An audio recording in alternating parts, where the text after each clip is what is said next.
I'm doing an interview. You're laughing at me. Thank you. I've always been a massive dreamer and someone that's just like, I'll see something and not only will I want to do it, I want to do like that end thing. Like I think there's usually a natural progression. Like you start to run and then maybe you do a longer one and then here I am like watching a doc. I'm like, oh, I could run around the world. Like it's just been, since I've been a child, there's just been no interest in middle. Like anything about normal or middle, it's just never interested me.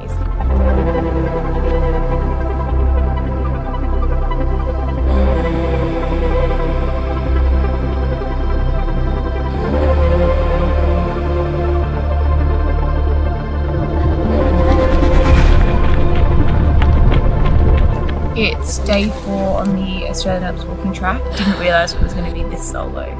It's like I want to highline over like an amazing place up in the sky. I want to have a big view. Like my mind's gone to the most curious and crazy places.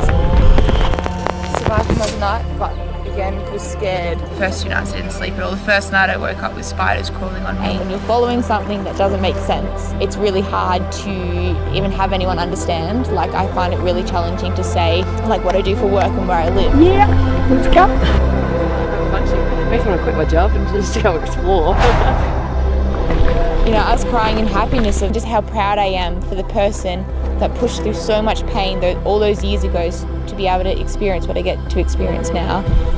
I'm bleeding.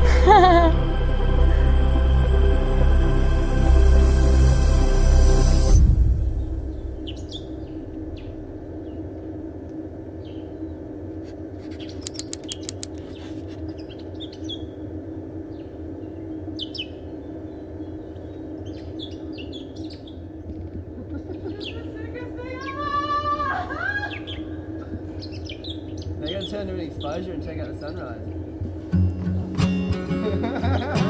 I don't really know where it came from, but I was just a really curious kid. And like I was really fascinated with what was around me. And I used to like beg my parents to sleep outside and sleep on the trampoline and under the trampoline. I wanted to sleep on the roof. I think the most common spot you'd find her sleeping would be on her Lila in her pool at home. Like she's been known to just fall asleep on it for hours. And her parents they just won't know where she is, but then just find her on her Lila outside.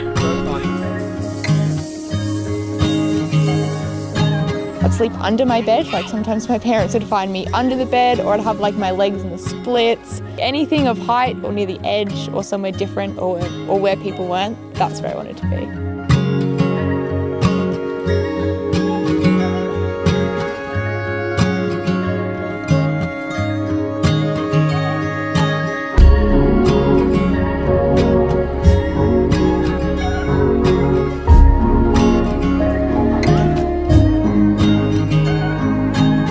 I didn't care, like it's what I loved. Like if I wanted to catch leaves from the tree, I would. If I wanted to do handstands, I would. If I wanted to slack line and balance, like I genuinely didn't care, and I felt really free.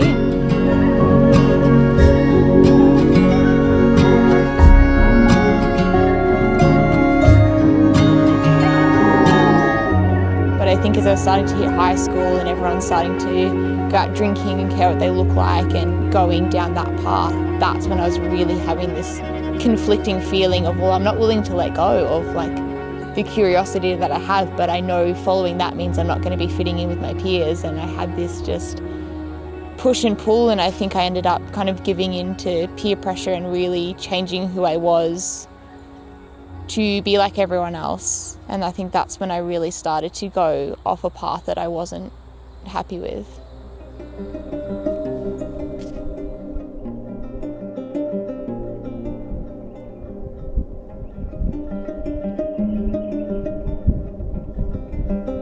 It's so scary. It's even hard to take myself back into that place because it's such a different frame of mind, and as a person I don't even recognise. Like I was so angry and so like completely lost. Like I was hollow and there was nothing. I didn't see any, I was in so much pain, I just didn't see any way out of it. And I didn't think there was. And I really had a moment where I was in there seeing people who were 40 and 50 in the same position that I was, and I kind of thought that was my fate. Like I'd surrendered to the fact that nothing else could change and there was no more to life. And I think at that point, I mean, why do you keep trying?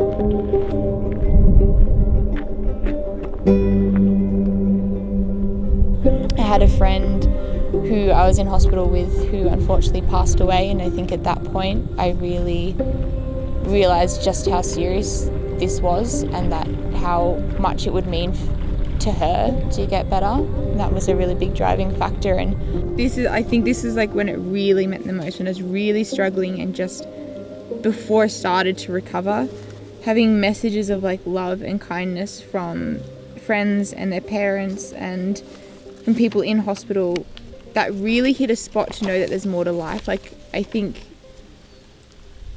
it just went to such a place that I knew there had to be more. If I was doing okay on weekends, would go down to a place called Alfred Nicholas Gardens, and it's this most magic little like lake with gorgeous trees, and there was just something that made me feel like there's something bigger out there. There's like a greater meaning, a bigger purpose, like there's more to life than being in this. And whatever it was, I felt really connected to that. I'm like, I know there's something. I know there's something past what I'm feeling, and there's something in nature that just makes me feel completely like carefree of all judgment and opinions, and like that's where I really find myself.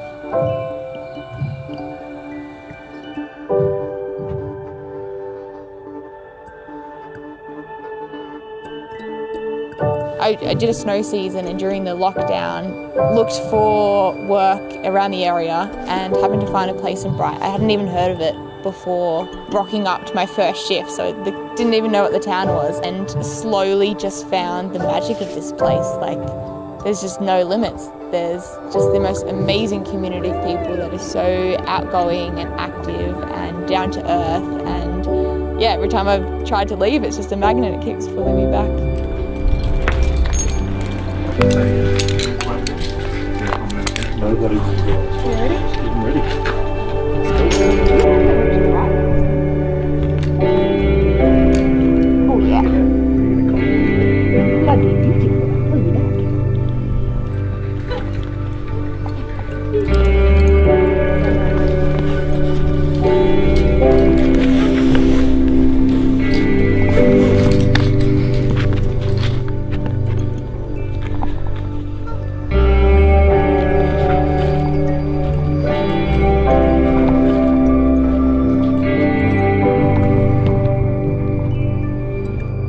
I think going through what I went through taught me a lot about going after it even when you can't see the clear answer ahead. And like, it was so scary having to choose recovery when that didn't feel possible, when it was like the hard option when I didn't want to, and having to trust in something outside of myself, hearing that it's possible. And I think like having the courage to recover, I think, is translated to having the courage to go out and find my own adventure and find my own way of doing it. Like, I feel like I've fostered the resilience from what I went through.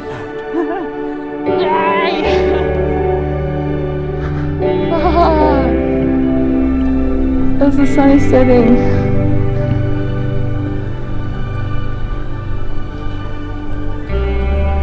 I was definitely like getting a bit stressed when I didn't need to be.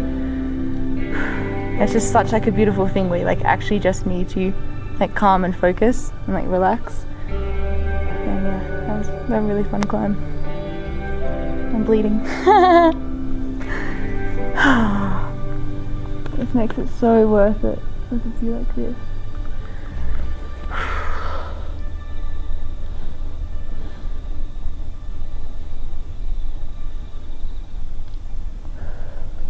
Yeah, it's really interesting. I think when I come up from Melbourne to Bright, it's chaos and calm at the same time, but I pretty much just have everything in my car and never really know what's going to go. Like, I pretty much commit to the fact that it's going to be a pretty wild time where, you know, it might be a few days at a time where I'm out of my car, out of a tent, or just out of the bag that I've been in.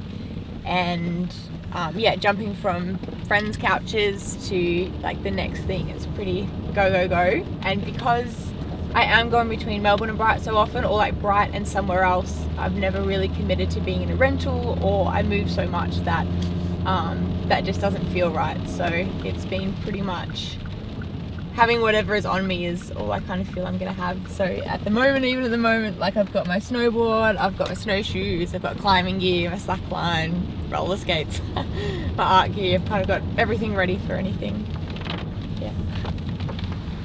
So you sleeping here? Yeah, the seats fold down and mattress fits in. I have slept in the passenger seat, which is not so comfortable. Can I You'd show get a van or something. I know, I probably should. But can I quickly show this? Yeah. Not camera, but so me and Dagan were at the snow in Jindy. Yeah. And slept in our cars, and I had too much of my gear in the back, so I slept in the passenger seat. And so I started like this, and I was getting like really, really sore, and I just couldn't. I ended up sleeping like this. Yeah, we didn't sleep well.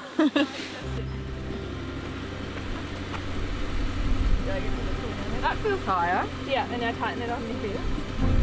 When people ask like, what's your job and where do you live? I'm like, this is impossible, but it's like this one driving question I've always been trying to understand. I've always felt the feeling of what I want to be doing, but I've never been able to be like, oh, there's a job title for it. Like nothing's ever fit. That very, the last time I was here was when I finished the hike. This is really special to be here. This is so cool. How long ago was that now? A couple months? Yeah, end of December. Yeah. Awesome. Yeah. Like it can easily be like taken off path when I start to think of other people's opinions or what I should be doing, and it's this feeling of like something doesn't feel quite right, and I just know that when I go to solitude I recenter. So I find it hard because my true north is extremely strong and I feel very like true to it, but it doesn't have words.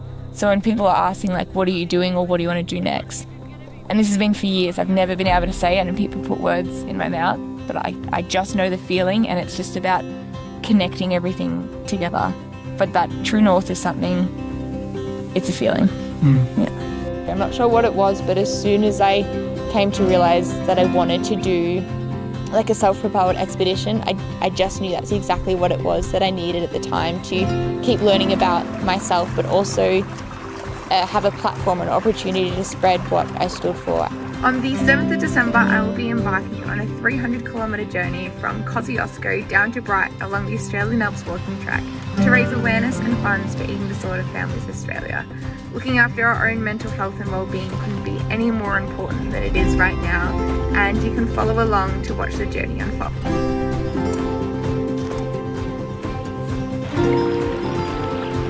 It's been over 80 hours since I saw someone last, and I'm just really tired and exhausted. I'm honestly really scared. There's no track ahead of me. A storm is rolling in.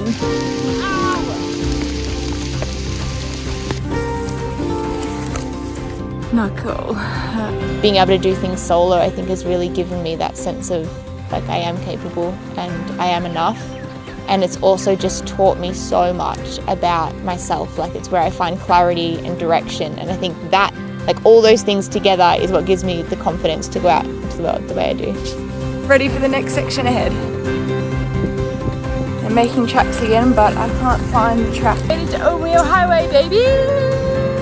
I'm just so excited. This is the last couple days, the last push, and we've made it home. I had a really strong calling going through what I've gone through with the eating disorder to help other people. Like I've seen where the gaps are, I've seen where the systems are failing, and how we can really help with being out in nature and the things that help for mental health, that I just knew if I took those steps, I feel like others could take those steps as well. And if I could show that anything's possible, not only to like get better, but to live a life you love, like I want to be able to spread that.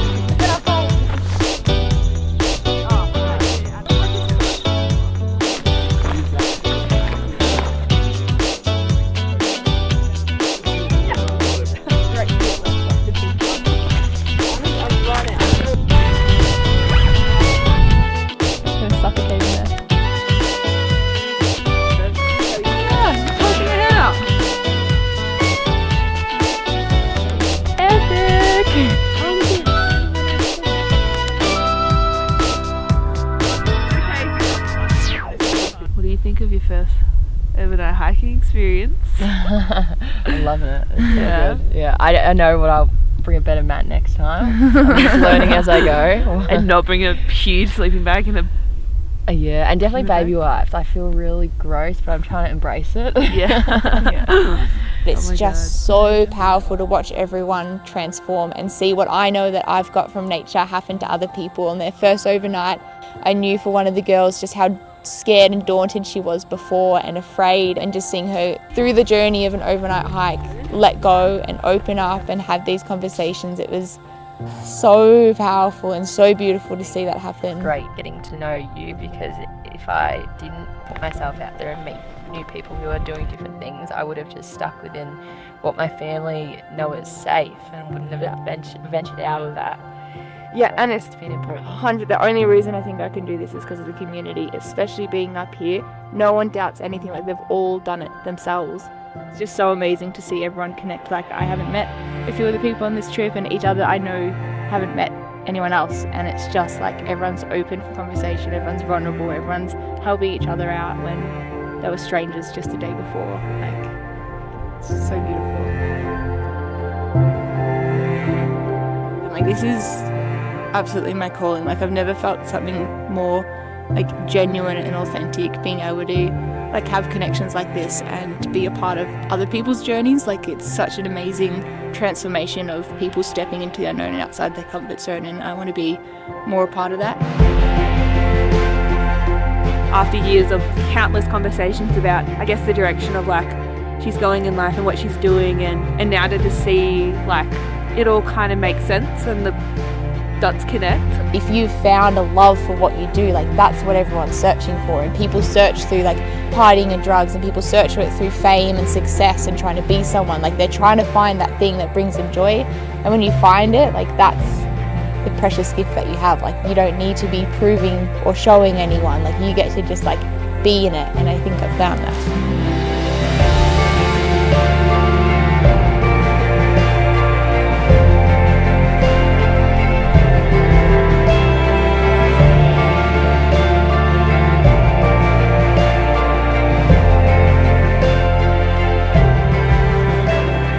I fought so hard to be able to be here today that I'm not going to waste it living someone else's life. Like, that's just not an option. Like, I've worked so hard to have these breaths here that I'm not going to be doing something that's not true to myself. So.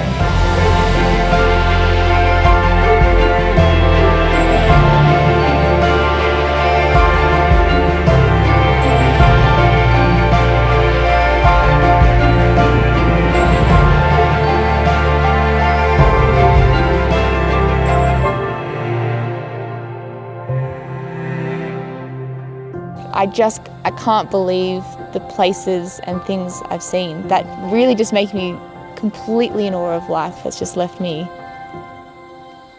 speechless. I love nature. Crushed it.